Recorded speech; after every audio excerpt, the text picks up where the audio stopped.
O vídeo de hoje vai falar sobre quando o Botox deu errado e a pálpebra caiu. Mas para saber mais, aguarde a vinheta.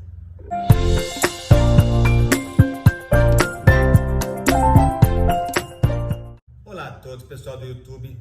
Para quem não me conhece, meu nome é Mônica Baixo, eu sou cosmetólogo e o vídeo de hoje vai falar sobre um efeito adverso do Botox, que a gente profissional fala toxina botulínica. Mas antes é importante para o canal aquele like. Se você é nova do canal, bem-vindo à família da pele.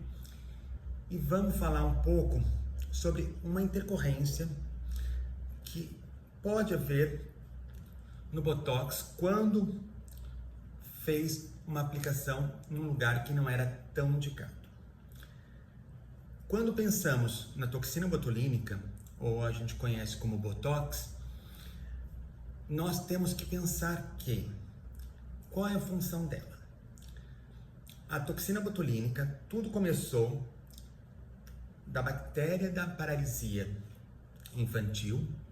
Isso foi modificado, usado para fins terapêuticos, ou seja, para problemas de saúde, como espasmos musculares da perna, enxaqueca.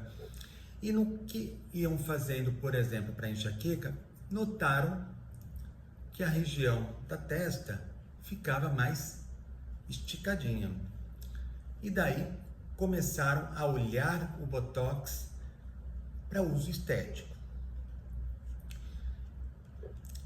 E houve eu falo que assim, o Botox ele teve uma transformação na área estética, porque num tempo se fazia Botox e a pessoa ficava parecendo uma parede. Eu falo que assim, alguns pacientes vêm até mim, ai Mônica, eu não quero ficar com aquela cara paralisada. Por quê? Eles lembram daquelas pessoas que no passado faziam Botox e ficavam com um aspecto paralisado. Algumas pessoas ainda gostam desse conceito e tá tudo bem. Mas hoje o Botox ele tem sido cada vez mais usado para ficar um aspecto mais natural. Mas afinal, o Botox tira a ruga? Olha, isso é algo muito polêmico e eu acredito que é algo pessoal de cada profissional. Na minha opinião profissional, Botox não tira a ruga. O que ele vai fazer? Ele previne a ruga. Porque quando aplicado na musculatura, ele se liga no nosso neurotransmissor e desliga. Uma vez que o Botox desligou esse neurotransmissor, nunca mais esse neurotransmissor vai voltar a funcionar. Por isso que quando aplica o Botox num lugar que não é o indicado, não tem antídoto para remover, a não ser fazer alguns tratamentos para acelerar um novo neurotransmissor. Então, a durabilidade do Botox, de uma maneira bem simples, apliquei o Botox, desligo neurotransmissores que fazem a contração da musculatura.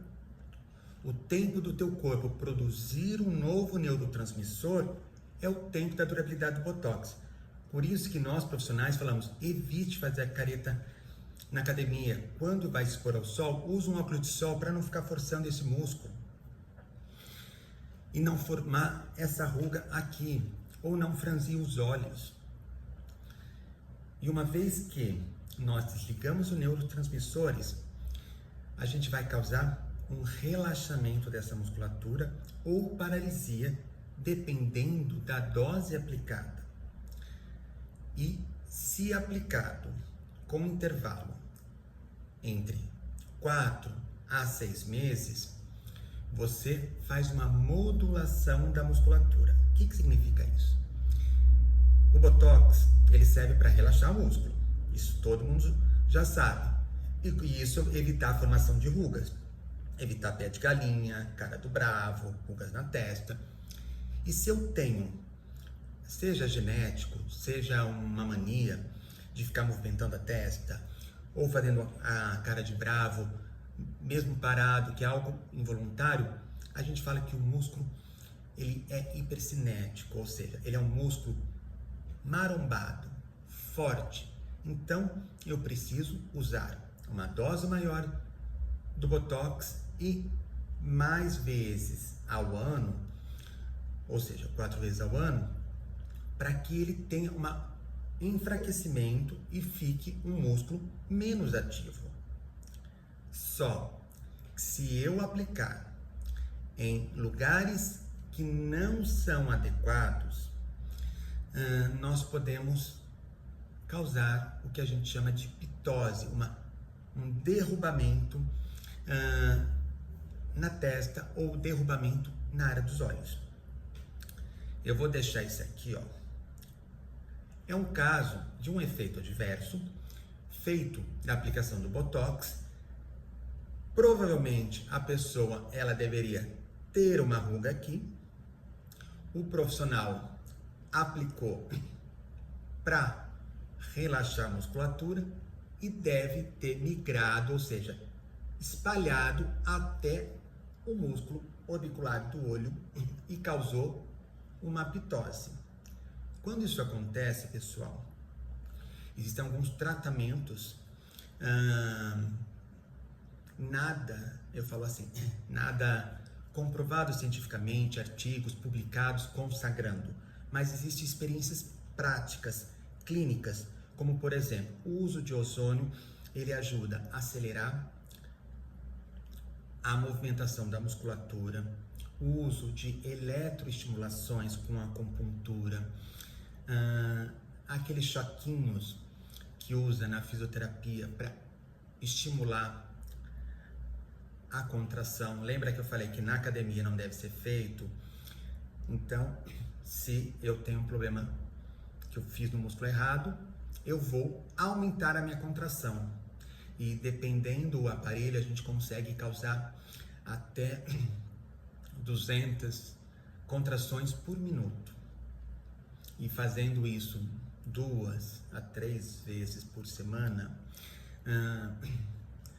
mais, por exemplo, fazendo careta na academia, mais, por exemplo, utilizando ozônio, se o profissional tiver, provavelmente você vai adiar o tempo dessa pitose. Que em média a gente fala que a toxina ela fica de uma ação mais efetiva na musculatura entre 3 a 5 meses. Raros casos que ficam 6. Como por exemplo, eu já faz 7 meses, às vezes eu sinto uma contração, às vezes não. Como eu modulei a minha musculatura, dá a impressão que eu estou sempre com Botox, mas isso não é verdade. Então, vale a pena fazer essa modulação muscular? Na minha opinião, vale. Mas o assunto de hoje é a pitose. Por exemplo, existe na testa, nós profissionais sabemos que existem músculos elevadores que sobem e músculos depressores. Por isso que, às vezes, nós temos aquela ruguinha do Wi-Fi e a pessoa fala, eu quero uma ruguinha aqui, quero tirar essa ruguinha aqui. Não é com Botox que se trata essa ruga. Existem outros tratamentos mais indicados. Se aplicar aqui, provavelmente vai abaixar a cauda da sobrancelha e pode ficar com uma aparência da pálpebra mais caída, ficando com aquele olhar mais caído. Uma vez que a gente causa esse relaxamento no músculo depressor, ou seja, no músculo que faz descer, não tem como voltar. Então eu sempre falo para os meus pacientes, vamos fazer o procedimento, vamos dar uma leve arqueadinha. Não gostou? A gente vai pegar o músculo depressor, aplicar e contrabalanceia. Então, na testa nós temos esses músculos que sobem, dependendo. Aqui, em algumas pessoas, este desce, aqui sobe e aqui desce. Então, isso deve ser muito bem avaliado. Como nós temos, por exemplo, essa musculatura que ajuda a formar a cara de bravo, junto com os corrugadores, quando ele é muito forte, porque o músculo ele faz isso aqui, ó, e esse ele faz isto. Quando ele é muito forte, é necessário fazer uma dose alta para que eu tenha um relaxamento ou próximo de uma paralisação.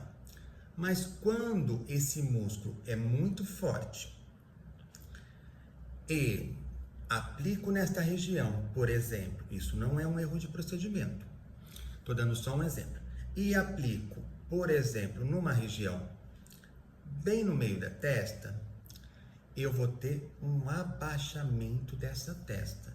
Se eu fizer isso com constância, a gente tem um processo do nosso envelhecimento natural. O que vai acontecer? Vai gerar uma ptose. Ou seja, o que era para relaxar, para tirar a ruga, gerou uma ptose por erro de planejamento. Então, eu sempre falo, use doses efetivas. Aqui só para vocês terem uma noção, músculos muito fortes, já tem artigos publicados, alguns artigos recentes, de até 100 unidades. O que seria isso? Cada frasquinho de Botox, em média, do mercado, existem outras com 50, existe outros com 200, o Dysport é com 300, que é uma outra nomenclatura, ou 500. Cada Botox, ele tem 100 unidades. Fica muito fácil a gente entender. Pensa como se tivesse 100 pauzinhos, 100 palitinhos de dente. Então, cada frasquinho tem 100 palitinhos de dente. Tem casos que foram relatados na literatura de até 120 unidades, ou seja, 120 palitinhos, ou seja, mais de um frasco, para modular essa musculatura. Porém, uma vez que eu enfraqueço essa parte, eu não posso enfraquecer esta parte aqui, porque senão eu posso gerar uma ptose. Se fizer uma sessão, 2 sessões, por aqui, porque às vezes a pessoa tem uma ruga forte, isso não vai ter grande relevância. Mas se você faz periodicamente, vamos pensar, a cada 4, 6 meses, por 2, 3, 4 anos, e existe um processo de envelhecimento, isso gera uma ptose. E depois isso, para reverter, vai ter que usar N recursos. Também existe, por exemplo, a ptose, como eu falei aqui. Se aplicou aqui, desceu no olho, ele vai ter essa ptose nos olhos, ou seja, o olho ele fica pesado e não consegue abrir. Você pode fazer de tudo. Aí, umas pessoas que aconteceram essa fatalidade, usam óculos de sol até tratar com os tratamentos que eu falei, para acelerar esse processo de neurotransmissores. Mas Munir, eu ouvi dizer que tomar zinco faz o Botox durar mais. Eu tomei zinco e aconteceu essa fatalidade. Isso vai fazer o meu Botox durar mais? Pessoal, existem grandes mitos sobre a toxina. Como no passado, eu aprendi assim. Quando fazia o Botox, não podia olhar para baixo, não podia fazer careta, não podia fazer atividade física, não podia ir para uma sauna, não podia fazer um monte de coisas. Hoje, muito disso caiu por terra, porque viram que isso não tinha relevância. Em relação ao zinco, o zinco ele é um mineral essencial para que a toxina tenha uma melhor fixação. Só que os laboratórios, eles sabem disso. E sabem que algumas pessoas elas podem ter uma deficiência nutricional de zinco, ou seja, na alimentação ela não tem um consumo de alimentos ricos em zincos, como por exemplo, folhas escuras, como peixes, como oleaginosas, por exemplo, as castanhas, que não é as castanhas não é um hábito dos brasileiros comerem. São poucas pessoas que têm esse hábito, a não ser em épocas natalinas. Peixes e folhas escuras, isso é mais comum, mas nem todo mundo tem a alimentação que deveria. Então o laboratório ele já coloca o zinco no Botox, minimizando esse risco da ausência de zinco enfraquecer o Botox. Então, você tomar o zinco e houve um efeito adverso, como essa pitose na pálpebra ou a pitose de testa, não vai ter grande relevância, mas vai ter que fazer esses processos para o músculo gerar mais rápido o neurotransmissor e daí seguir sua vida em dia. Uma vez que houve uma pitose, é normal as pessoas terem medo de fazer a toxina. E pessoal, não há o porquê ter medo. Se houve esse profissional te atendeu, te supriu e diagnosticou o que pode ter acontecido para que isso não aconteça de novo, não vejo problema de fazer com ele. Mas nós somos seres humanos. Se aconteceu algo errado com esse profissional, muitas vezes a gente vai tentar num outro. E com certeza com medo. Porém, eu sempre falo para os meus pacientes, você vai num outro profissional, fala o procedimento que você fez comigo. E vice-versa. Por quê? Por exemplo, esse efeito adverso que aconteceu e a pessoa não quer falar. Depois que aplica o Botox, que fala. E, por exemplo, tem uma ruga aqui e a toxina que o profissional usa pode favorecer essa sobrancelha ficar mais baixa e você ter o medo de ser a pitose. E não necessariamente. Porque cada toxina, ela tem a sua construção química. Porém, todas as descritas na literatura, como por exemplo, as mais comuns e estudadas é a Zelmin, a Dysport e o Botox. Elas têm todas as três a mesma quantidade de toxina botulínica. A diferença é que a sua forma química ela tem um caráter diferente e tamanhos moleculares como se fosse uma ervilha, uma laranja e um melão, vamos pensar assim, diferentes. Mas isso não faz o melão mais forte do que a ervilha. O que vai fazer a toxina ter efetividade é usar a dose certa no músculo certo. Esse foi o vídeo de hoje. Se você já conheceu alguém que teve intercorrência ou deixa aqui o seu comentário, pessoal. E nos vemos no próximo vídeo. Até mais.